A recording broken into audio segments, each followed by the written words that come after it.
You knew it was coming. You asked for it, so here it is. Tether canceling with Byleth in Smash Ultimate. Now in this video I'll also be briefly covering the other characters that I haven't made dedicated videos on at the end of the video, which will be less number intensive and more about whose grapples kind of function the same. But yeah, let's do this.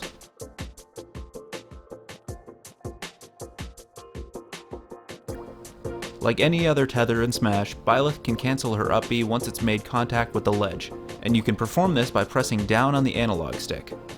You have to do this before you snap to the ledge while the character is still in the patented Tarzan state. After this, your character will begin to fall and you'll be free to take any aerial action you normally could. Some decent options might be back air, double jump down air, or side B. With Byleth, however, there are some quirks to keep in mind when tether canceling.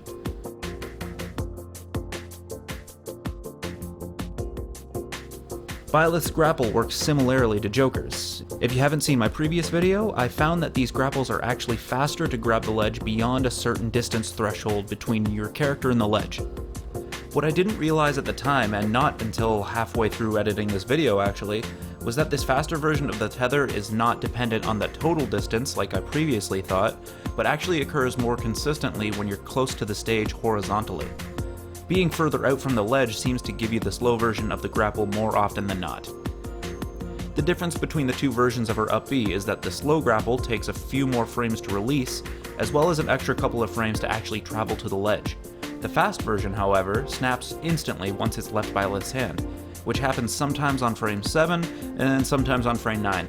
I have no idea what causes the difference between these two fast grapples, and I haven't found anything consistent to base any guesses on, so yeah. But why does this matter? Well, here's where I found something that I missed in my previous videos.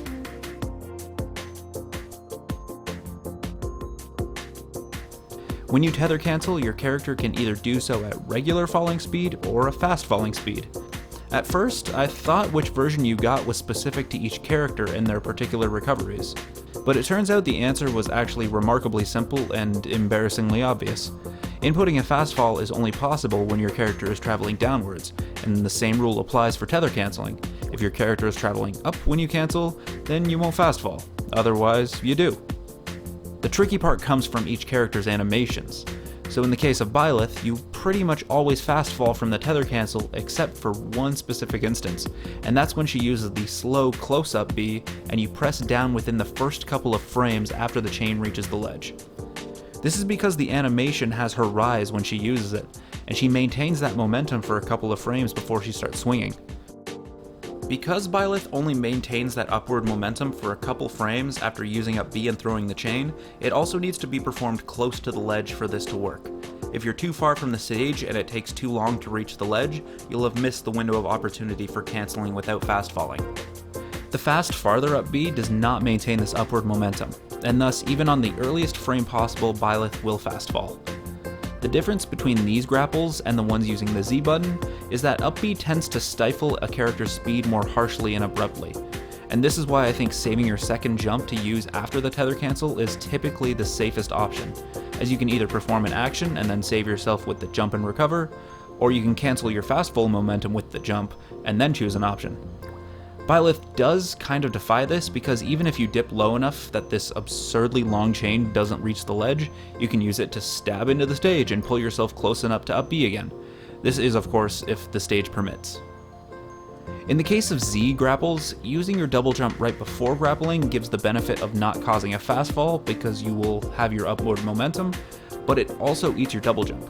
So make sure if you're going to use the double jump before tethering that you do so while you're still rising, because if you wait too long, you're probably going to SD. Now when it comes to the other characters, my knowledge with them is limited as they aren't my mains, so I'm hoping others can take them and do cooler things than I can come up with, but I'll touch on some of them now.